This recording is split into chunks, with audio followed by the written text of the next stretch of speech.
नमस्कार मैत्रिणींनो, आम्ही बहिणी या आपल्या चॅनलमध्ये तुमच्या सर्वांचे खूप खूप स्वागत. आज आता सकाळची ही सर्व घरातील कामे करून मला आज 2 ब्लाऊज द्यायचे आहेत. तर म्हटलं आपल्या मैत्रिणीसोबत हा आपला डेली व्लॉग शेअर करूया. तर मैत्रिणींनो, घरातील ही सगळी कामे पटपट आवरून म्हटलं आज इडली करायची ठरवली होती. समोर 2 दिवसपासून लागला होता, आई इडली कर. तर मी हे काल रात्री तांदूळ आणि डाळ असं भिजत घातलं होतं. ते आता मी मिक्सरला बारीक काढून घेत आहे. शिलाई म्हटलं तरी घरातल्या गोष्टींकडे पण लक्ष द्यावं लागतं. म्हणून तांदूळ आणि डाळ येथे मी बारीक करत आहे. तयार इडलीचा रवा पण मिळतो. कधीतरी मी त्या रव्याची पण इडली करते. पण बऱ्यापैकी घरात तांदूळ भिजवून, डाळ भिजवून जी इडली केली जाते ना, तीच आवडते. तर म्हणून म्हटलं चला तांदूळ आणि इडली भिजवूनच आपण इडली करूया. आठवड्याला कधी तर कधी असं वेगळं काहीतरी पाहिजे असतं. इडलीचा बेत शक्यतो महिन्यातून, दीड महिन्यातून एकदा तरी मी करतेच. समर्थला पण इडली आवडते आणि इडली केली तर थोडीशी पीठ जास्तच करते. म्हणजे 1-2 दिवस तर 1 दिवस इडली, 1 दिवस डोसा पण होऊ शकतो. आणि या गोष्टींना वेळ लागतो मैत्रिणींनो. जवळ अर्धा दिवस यातच जातो. कारण ते बारीक करा, रुबवून ठेवा. मग संध्याकाळी परत त्याची तयारी आणि मला तर ब्लाऊज वगैरे शिलाईचे पण असतात. मग त्यामुळं वेळ पण मिळत नाही. म्हणून मग म्हटलं आपण संध्याकाळीच इडली करूयात. म्हणून मग काल संध्याकाळी मी भिजवलं होतं. आज आता ही सकाळी बारीक करते आणि आज संध्याकाळी पण इडली करणार आहे मी.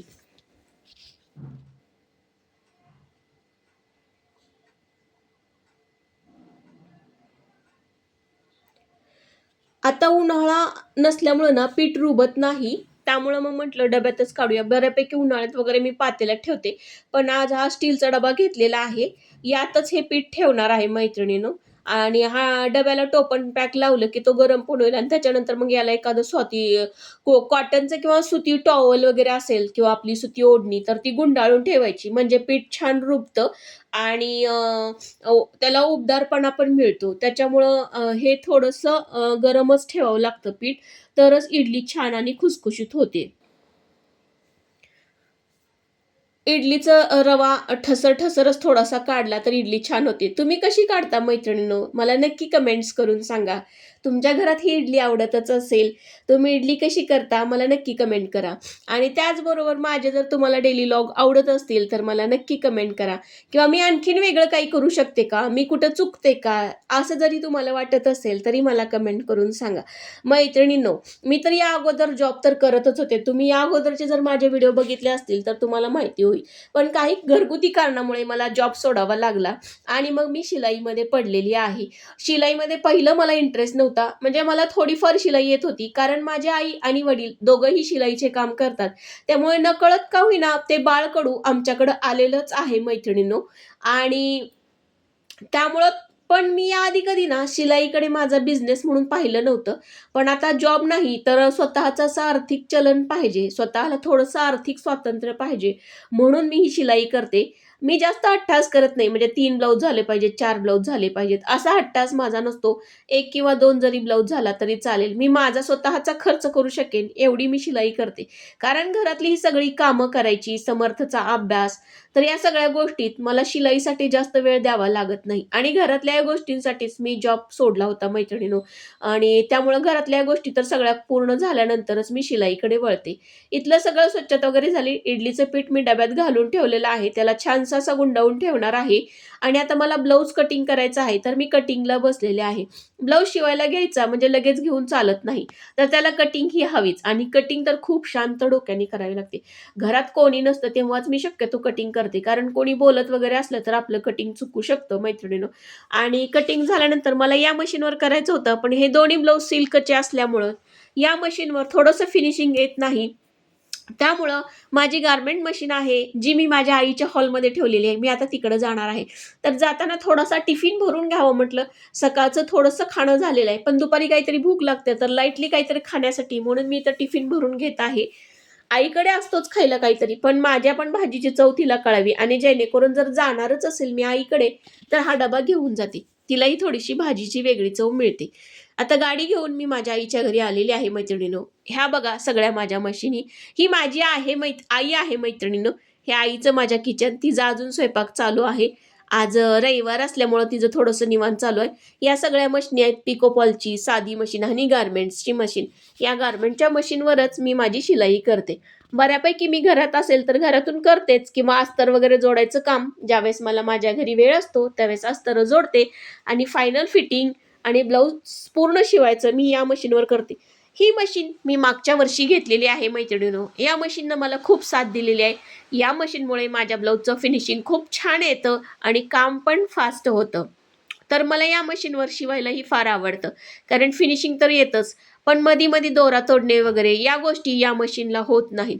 एकदम छान आणि सुपेरियर काम होतं आणि काम करण्यातही एक वेगळाच आनंद मिळतो. मैत्रिणींनो, ब्लाऊज कट केला म्हणजे झालं नाही, तर त्याला शिलाई करावी लागते आणि हे तुकडे-तुकडे जोडत बसायची आणि एक स्वतः असा नवीन नाविन्यपूर्ण असा कपडा तयार करायचा. एक ब्लाऊज तयार करायचा किंवा ड्रेस तयार करायचा हे एक वेगळंच कौशल्य असतं. हे मी याआधी अनुभवलं नव्हतं. खरं मी ज्यावेळेस शिलाई करायला लागले, त्यावेळेस मला हे अनुभवायला मिळालं आणि इतकं आता मी मन लावून करते या गोष्टी. मला फार आवडतात आणि आपण जो ब्लाऊज तयार करतोय, तर हा परफेक्ट कस्टमरला बसावा. त्याने मला किती शिलाई दिली याच्याकडे माझं लक्ष नसतं. तर मी माझं काम किती प्रामाणिकपणे करत आहे, याकडे माझं जास्त लक्ष असतं. मैत्रिणींनो, हा ब्लाऊज आज आपल्याला तयार करायचाच आहे. कारण उद्या कस्टमर येणार आहेत. हा ब्लाऊज तयार झाल्यानंतर परत हुक लूक आहे, हेमिंग आहे, दोरा कटिंग आहे, परत फायनल फिनिशिंग आणि इस्त्री या सगळ्या गोष्टी आल्यास त्याला तर खूपच वेळ लागतो. छोट्या-छोट्या गोष्टी वाटतात एकच ब्लाऊज तर शिवायचा आहे, पण इतकी कामं असतात ना त्या ब्लाऊजमध्ये तयार करताना. जे व्यक्ती करत असेल ना त्यांना माहिती असेल. आता तुमच्या सगळ्यांपैकी कोणीतरी शिलाई करणारही असेलच, तर मला नक्की कमेंट करून सांगा. तुमची मापं सगळी लिहून घेतलेली आहेत मी. च्या वेळेसची मापं आहेत की तुमच्याकडं? प्रत्येक वेळेस कशाला घेता माप? मागच्या मापात आणि ह्या मापामध्ये खूप फरक आहे. मागचं माप तुमचं 38 साईजचं होतं. आता साईज तुमची 42 झाली. पूर्ण बदललाय. बघा आणि तुम्ही फोनवर सांगत होता आहे त्या मापात शिवा. एवढ्यासाठी कस्टमर काय मी बोलवते. कस्टमरला वाटतं मी त्रास देते. तर मैत्रिणींनो, असेही काही कस्टमर मला भेटतात दिवसभरात आणि मधून-अधून ही पण कामं बघावी लागतात कस्टमर आले की. त्याचबरोबर कधी-कधी मोबाईलचे नोटिफिकेशन पण येतात. मग मधूच मला वाटतं 5 मिनिटं तर बघूयात मोबाईल, काय हरकत आहे. म्हणजे हे सगळ्यांच्याच बाबतीत होतं. बऱ्यापैकी मी कंट्रोल करते, पण कधी तर एक 5 मिनिटं बघायची इच्छा होते. मग तो मोबाईल बघत-बघत 5 मिनिटाचे कधी 15 मिनिटं होतील सांगता येत नाही. पण समोरचं काम दिसलं की परत मोबाईल बाजूला ठेवून आपलं काम करावंच लागतं मैत्रिणींनो. कधी तर थोडासा विरंगुळा केला तर हरकत नाही. थोडंसं शिलाई झाली की एक 5 मिनिटाचा ब्रेक घेऊन मी थोडाफार कधीतरी मोबाईल पण बघते. पण अर्जंट असलं की या गोष्टी करून चालत नाही. कारण कसं असतं माहिती आहे का, 5-10 मिनिटांनीच कधी तास होईल सांगता येत नाही आणि मग कामं पेंडिंग राहतात आणि मग फार घाई होती आणि मग कधी करू कामं, काय करू कामं या टेन्शनमध्ये आपण जो काम करत असतो ना, ती चुका होतात मैत्रिणींनो. त्यामुळं शक्यतो 5 ते 10 मिनिटापेक्षा जास्त मोबाईल मी बघत नाही आणि लगेचच माझ्या कामाला लागते. कारण मोबाईल आपलं लक्ष विचलित करतं.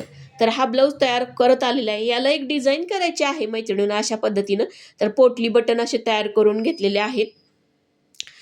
आईला नको म्हटलं तरी आईनं ताट करून आणून दिलेलं आहे थोडंसं तरी जेव म्हणून. मला आणखीन थोड्या वेळानं खायचं होतं हा ब्लाऊज करूनच तयार. पण आईनं हातात ताट आणून दिल्यामुळं म्हटलं चल बाई आता तुझी इच्छा आहे तर थोडंसं जेवूया. आज आईनं भाकरी आणि शेपूची भाजी केली होती. मला ही भाजी फार आवडते. जेवण झाल्यानंतर थोडंसं वॉक केलं. कारण काय आहे माझं शिलाईचं काम आणि बसूनच असतं.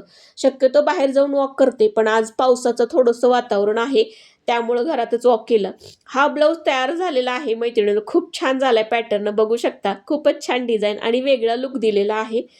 ब्लाऊजची तयारी झाल्यानंतर आता मला घरी जायचं आहे आणि मी विसरूनच गेले होते. मी सकाळी इडलीचं पीठ बारीक केलेलं आहे. घरात आल्यानंतर मी ज्यावेळेस चहा ठेवायला गेले, तेव्हा लक्षात आलं आज इडली करायची आहे. म्हणून मग पटकन कुकर लावून ठेवूयात म्हटलं. एकीकडे डाळ शिजायला घातली, एकीकडे खोबरं बारीक करून घ्यायला घेतलं. कारण इडली म्हटलं की चटणी आणि आमटी तर आलीच. तर एका बाजूला ही अशा पद्धतीनं माझी आमटी तयार झालेली आहे. एकीकडे खोबऱ्याची चटणी मी तयार करून घेतलेली आहे आणि छान अशी इडली आणि चटणी माझी तयार झालेली आहे. तर खरंच मैत्रिणींनो, तुम्हाला जर माझे व्हिडिओ आवडत असतील तर नक्की लाईक करा, शेअर करा आणि सबस्क्राईब करा. मैत्रिणींनो, तुम्ही केलेली एक लाईक मला आणखीन काहीतरी वेगळं बनवण्यासाठी मोटिवेट करते. तर मैत्रिणींनो, बघू शकता ही सुंदर अशी इडली तयार झालेली आहे. तर आता खूपच दिवसभराच्या कामाने कंटाळा आलेला आहे. आता इडली खाऊन झाली की मस्तपैकी झोपणार आहे आणि उद्या दुसऱ्या दिवसाचं रुटीन चालू. तर मैत्रिणींनो, भेटूया अशाच एखाद्या सुंदर व्हिडिओमध्ये. तोपर्यंत बाय मैत्रिणींनो, भेटूया नेक्स्ट व्हिडिओमध्ये.